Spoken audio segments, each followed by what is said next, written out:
WMJI.com. Gilgamesh Taggett. Raised in a small farming town in mid-Michigan. Traveled a great deal through the United States and into Europe, acting. And you can actually, every once in a while, I'm told, according to this, hear him singing around town. Right now, he's Oliver Daddy Warbucks in the 2015-2016 national touring production of Annie. Gilgamesh Taggett, good morning. Good morning. Welcome back. I guess we should say welcome back. It's good to be home. Yeah, it's been great. Yeah, he's over at Beck Center you did? Oh, goodness. I did some work down at Great Lakes Theater Festival downtown, a couple of things out at Cleveland Playhouse when it was still out on the east side. Yeah. Taught at Beck Center for a long time, Cleveland Public Theater as well. Just actually sat down with the artistic director of Beck Center, Scott Spence, last night, and we were discussing some of the old days and some of the shows we had done. All right. Some great memories here. And you make more memories with what a show Annie has to. That has to be fun to play the character. Are you kidding me? Man, Daddy Warbucks. That's it. You made it. That's it. That's the one. It's a great role. I mean, it's an iconic character in American theatrical history. I'm just pleased to be here. I know it's for a lot of people maybe say, oh, so Eddie, the song will come out tomorrow. I just think I love that song. There's a lot of, we've discussed this over the last years, and there's a lot of cynicism regarding the show. And I think that's because people are too used to seeing, some of the, they just know the history of it and that it's been around so long. And then that song, it does get stuck in your head. Yeah. But I've been doing this 18 months now with this show, and after doing it 2 years at Beck Center in Cleveland, the songs still inspire me. The story still inspires me. Who doesn't want to hear about hope and optimism and the potential that things are going to be better? And that's the real story of life. Being cynical and protected and guarded doesn't make life easier. Yes, those bad days are going to come, but this show reminds you that in the midst of all the sadness and horror and everything that goes on in your life, no matter what, the next day the sun shows up. Did you hear that, Chip? Yep. Yeah, I heard it. All right. He doesn't believe it, but he heard it. He needs reminded every now and then. Every minute. Gilgamesh Taggett is Oliver Daddy Warbucks in the touring production of Annie. And it was sort of back to the initial point here. Yeah, I mean, people know what they're getting into whenever they go to see Annie, but can you see sort of the audience come along with the story as you're up there? I mean, it's got to be interesting. So we have not just kids, we have adults that'll sing along on occasion, and it's really fantastic to see afterward. During, obviously, it's not easy to see the audience. We're kind of looking into a dark space, but afterward, just to see people tapping their toes and snap, just springing their step. Maybe last night, a friend of mine, B, and her boys were there, and seeing them and just their attitude and the glow and anybody, and a child of 8 to 80, they're just transformed by it. We're talking to Gilgamesh Taggett. He's Daddy Warbucks in the production of Annie. Is it true that your first production was the Broadway hit Billy Goat's Gruff as a troll? It was. I can see that. I was marvelous. I was the troll under the bridge. Yeah, it was. I love that show. I still think back to that because it was the first time I discovered that live. Not just, and it was playing pretend. Every kid loves to play pretend. I just get paid to do it now. And I enjoy it. But there's that was the first time I can recall something beyond the things that were important to me, which pretty much was eating, sleeping, and playing, that there's a connection to the people that were there. Yeah. And I couldn't, as a child, of course, I had no idea what it was, but it spoke to my gut. It spoke to my soul. I said, this is cool. I like this.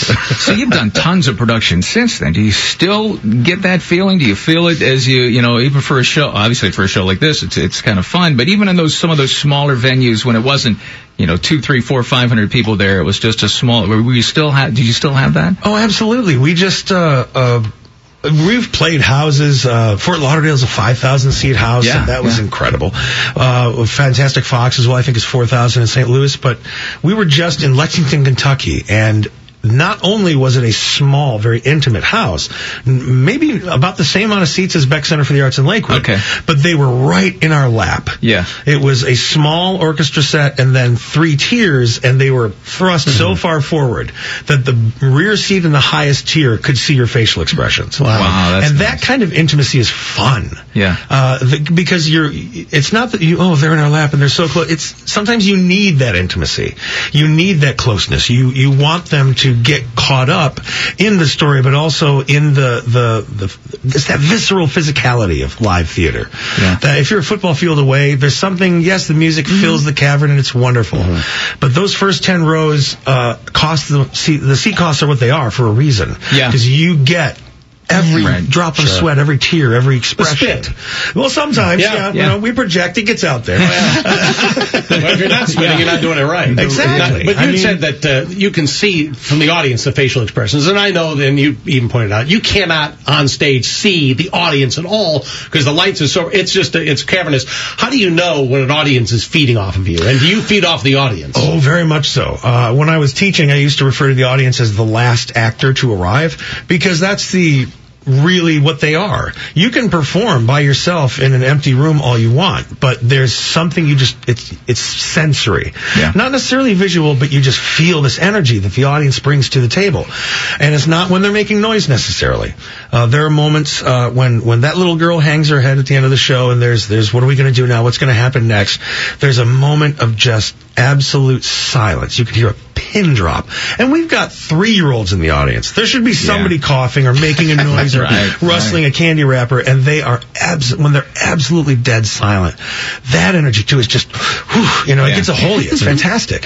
What do you like better, the performing or the teaching, or does each feed a different part? It really does feed a different part. I occasionally get to do master classes while I'm out on the road. Oh, okay. I love talking to small college groups that'll come in, or even young kids. The Broadway Buddies program in Lexington brought in a bunch of underprivileged children who normally wouldn't be able to see the show, but a local dentist paid for all their tickets, and they had a theater program, and it reminded me of the STEP program here in Cleveland at Cleveland Public Theater, and where they really went back to the heart and soul of why theater helps people learn expression, how to communicate, what your intent is. All of those things in theater.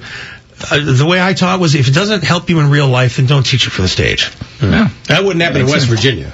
Where a dentist would pay for a bunch of kids to go see a show. Well, you need to have something for a dentist to do. Wow. Where did we go off the tracks? I'm sorry. On this one. My filter is no longer installed. We almost had a nice moment there.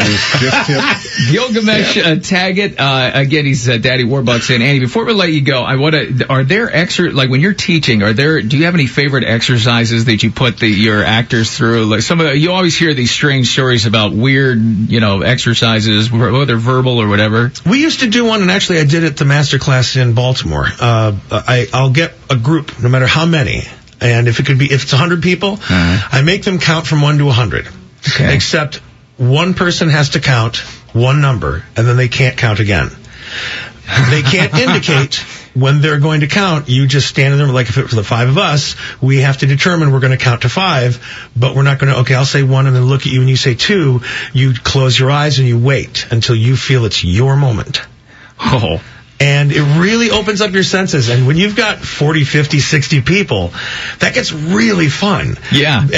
But what it does, I mean, you can taste the ozone, the electricity in the air, because everybody's keyed in so very well. It's just one of my favorites. It's simple, but it accomplishes a lot. Here, you did that. We would all say 1 at the same time, then spend an hour arguing. Yeah. You said 1. I was going to say. You looked at me, and I thought it was time to say 1. Damn it. Gilgamesh Taggett, you've been a blast. Thank you very much. If the production is anything like you hanging out with us, it's going to be a great show. It's you play Oliver Daddy Warbucks, of course, in Annie. Thanks for taking the time, man. We appreciate it. Oh, my pleasure to be here. It's good to be home. Welcome back to New Day Cleveland. It was one of the most widely read comic strips in the 1930s and is now a Tony Award-winning production. Annie hits the stage at Playhouse Square, and here to share a little bit more about this Broadway production is Gilgamesh Taggett. You are not only back in Cleveland, but you're back home in a way, because you spent a lot of time here. Yes, I lived here longer than I've lived anywhere else, so I suppose Cleveland is as much my home as Michigan was. Wow, well, so welcome back home. It's good to be here. It's great. We brought the great weather for you, too, so that you're experiencing just the right time of year. You know what? We did not have a white Christmas this year where we were on the road, so this is nice, actually. When I woke up this morning and looked out my window and saw the Playhouse Square sign and saw that I was, back home and the snow was here, it was lovely. How beautiful is Playhouse Square now? I watched it grow over the last 15 years, but coming in and seeing, I hadn't seen the chandelier and really taking a good look at it, and the downtown area is so gorgeous now. The Playhouse Square is beautiful. It's just beautiful. I know there's a lot of productions that come in and just love being in this city to experience it here. Bringing Annie back, though, I think is something that Cleveland is absolutely ready for. I know it's obviously been widely acclaimed for so long. How is this rendition of it different, or is it different at all? It is different only in the respect that Martin Charnin, the man who put it on Broadway back in '77, is our director, and he has taken the heart and put it right back into the show. He wanted it to be what it once was, optimism and beauty and love and life, and he's really accomplished that, I believe, with the production that we're doing. So you play, there you are right there, looking fabulous. You play Daddy Warbucks. And now I know that character, well, he's had a pretty interesting life himself. Well, I don't want to give any spoilers away, as it were, but he had a rough life growing up as a young boy as well. And that's what made him who he was. It made him a very driven man and somebody that's very passionate about accomplishing what he needs in his life, and he never wants to be that helpless again, so he determines that it's money. He needs that money. Power and money, and that way he'll never be vulnerable again. And then he, of course, he meets a young lady, and she steals his heart, and I mean, any parent knows the minute you take that first look at your child, you're sold. You're done. You're helpless to their needs, and taking that journey with Warbucks is very fun. What do you, as a character, or as an actor taking on that character, take away from that role? I take away that he's often a misunderstood character, and it's fun to find how the audience sees that. He actually is just someone who he wants his way. We all do. He's willing to do what it takes to get his way, but his way becomes less important once he meets this young girl, and that's where the parent in him is born. When he first meets her, he's still, well, it's a girl. He wanted a boy to be brought to the mansion so he could spend Christmas with a young, and nope. They brought a girl, but the minute she gets into his heart, I mean, it's game over, and I love that about that character. The songs, you find that the audience do they sing along with you Sometimes at times? they do. It's fantastic. We love that. I can't express just how wonderful it is to be a part of something that's sharing so much love, sharing so much joy, making children of every age, whether it's 8 to 80, so happy. I just can say that, and being back home in Cleveland, I have to say, it's made me one happy mister. Aw, that's so wonderful to hear. The kids, too, working with kids, I always find them to be so incredible at such a young age when they hit the stage. Phenomenally talented, so much so that it's really upsetting.